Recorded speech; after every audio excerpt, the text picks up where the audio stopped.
It's my immense pleasure now to introduce the wonderful Nicola McDonald. Nicola McDonald is a creative writing coach and an author of 2 published novelettes, and I've read both of them, In Search of the Christmas Spirit and Plain Janey. She also co-authored The History of ME/CFS and the Evolution and the Role of the CMRC, A Patient's Perspective, for Charity. 7 years ago, corporate redundancy presented her with an opportunity. "What do you need?" she asked, and her child self roared, "You've always known." So Nicola picked up a pen and went to play in her sensitive introvert paper playground. She let go and wrote her way from fear to freedom and escaped into the imaginary with fictional characters.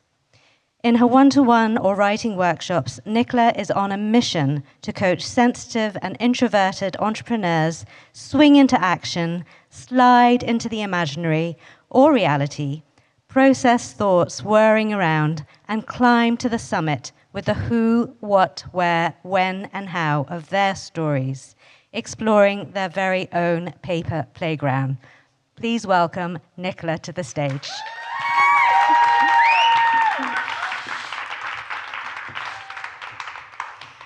Hello, everyone.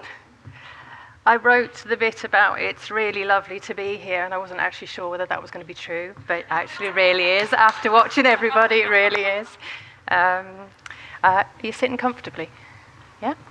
Because I'm going to tell you a story about the Introverts paper playground.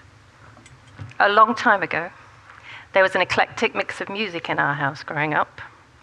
Dad was a DJ in the army days, and I remember him leaving the house in his black and white pinstripe suit, winkle pickers, to mix his records. He travelled wherever work and life opportunities took him, and we children were uprooted in the wake of it. He was a narcissist, the head of the house, and the ancestral teaching of who and what a man is was bullied into him by his dad. As a parent, he never taught me when I was enough. So I took cues from situational behavior and the way Mum navigated him, and I realized 100% achievement was the ceiling. I just didn't know when I'd reached it. I took the lyrics from the songs that he spun to release overwhelming sadness and feel overwhelming joy. But as a highly sensitive child, I wanted to express my rich inner world, my depth of processing. So I ran to the safety of my paper playground. Here I would swing into action with my pen, slide into the imaginary or reality, go round with the thoughts in my head, and climb to the summit with the who, what, where, when, and how of my stories. I was also a very shy child, and I remember at 9 handing this poem to the teacher. I was nervous and excited all at once, and when this piece of vulnerability was returned, it floated down from the teacher's hand and hit the desk with a thud. She carried on walking. But her lack of feedback that day invalidated me, and I spent time and effort on the I'm not enough for decades. Dad left the army when I was around 10 years old.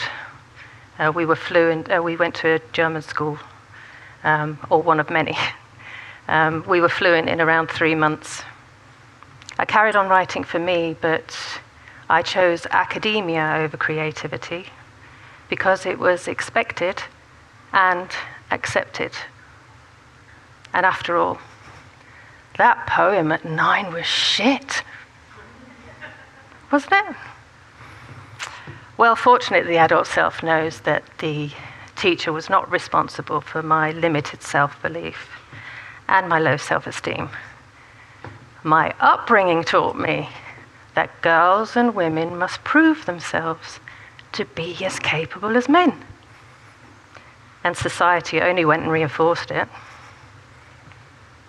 I worked in IT for 3 decades, and the extent of my creative outlet was German and English manuals and processes. Exciting. It was very exciting. In January 2013, redundancy was announced. But this bad news was trumped by the saddest news just 3 days later, at the sudden and unexpected death of my mum from an undiagnosed brain tumor. Sorry. 1 month later, I was promoted to IT manager of this closing site. I phoned Dad. "Will you be able to do that?" was his response. So, in order to breathe, in order to grieve, and in order to grow, I let him go that year. And I have to say, I have no regrets. And 3 years later, and another redundancy, I reimagined my life. I qualified as a life coach, becoming a creative writing coach. And I got myself, I employed a coach for highly sensitive women. And with Nina's support, I wrote my way out of the tired narrative and the "I'm not enough." Then at 50, I fully immersed myself in the paper playground. I stayed and I played there for 2 years, emerging with 2 fictional novels and a historical non-fiction of human injustice and of hope. 9 years later, in 2023, I took a drive up the motorway with my husband, Graham. Yellow roses clutched in my hand and a luxury box of chocolates on my lap. Dad came to meet us at the car. Before me stood a man I barely recognized, stooped and undernourished. And a cup of tea into our conversation, he was drifting in and out of the present. 3 months later, he was diagnosed with mixed dementia, and I had no manual in any language to help me with this one. 10 weeks later, I was writing furiously. 69 therapeutic letters later, I'd written to the living, the dead, and the damn cold, cruel dementia in letters never to be sent. But this unfiltered process gave me a timeline and time to reflect on our relationship. And I forgive Dad. As dementia turns back the clock, and I have a mirror into the horrible history of his childhood, into the giggles and the mischief of a little boy, I forgive Dad.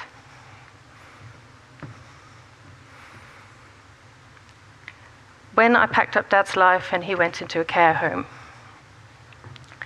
I found Mum's words across journals, letters, and poetry. And I cried uncontrollably for 2 days. It's like grief just hit me suddenly. And it was all let out on that particular weekend. I had no idea she'd found her way into her own Introverts paper playground. We could have shared something. Dad sits in his caring home today in his favorite suit.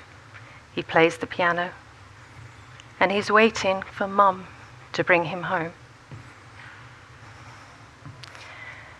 As a highly sensitive child, I had no idea that I was taking care of my mental well-being. I went with my gut, my instinct, and my intuition. But when we write, we create new neural pathways and connections, keeping our brain both agile and sharp. Never has that phrase felt more poignant in view of my dad's rapid cognitive decline. Some years ago, I heard about the Japanese art of kintsugi. It's where you take something cracked or broken and you fix it with gold. Kintsugi teaches us that there is always a way to a new beginning, and we can emerge more valuable.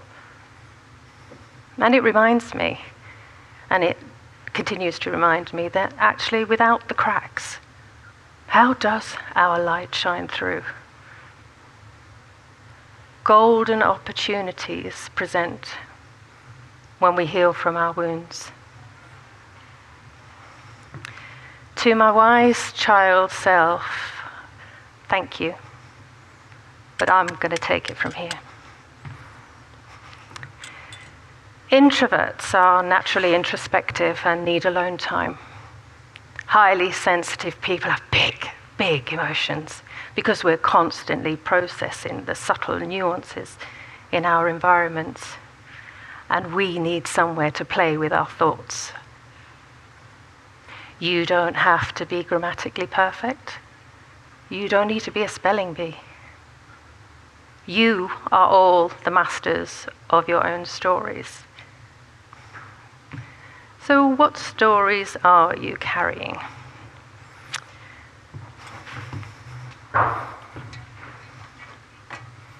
I was going to wear this cape today. See if I can unfold it. I designed it and my sister stitched it. And it's a representation of the stories that I've been carrying. It's the letters I wrote. It's the books that I published and released. And it's stories that I carried before.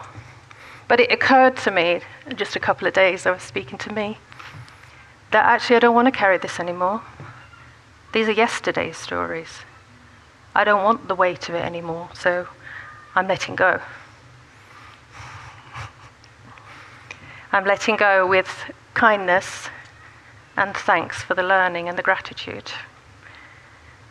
So, if I asked you to go and play in your playground, to swing, to slide, go round with your thoughts, climb to the summit, with a who, what, where, when, and how, what would you write?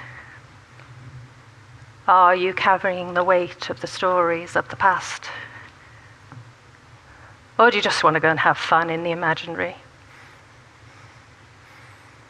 My name's Nicola McDonald. I'm a creative writing coach, and it's been an absolute pleasure to stand on here today.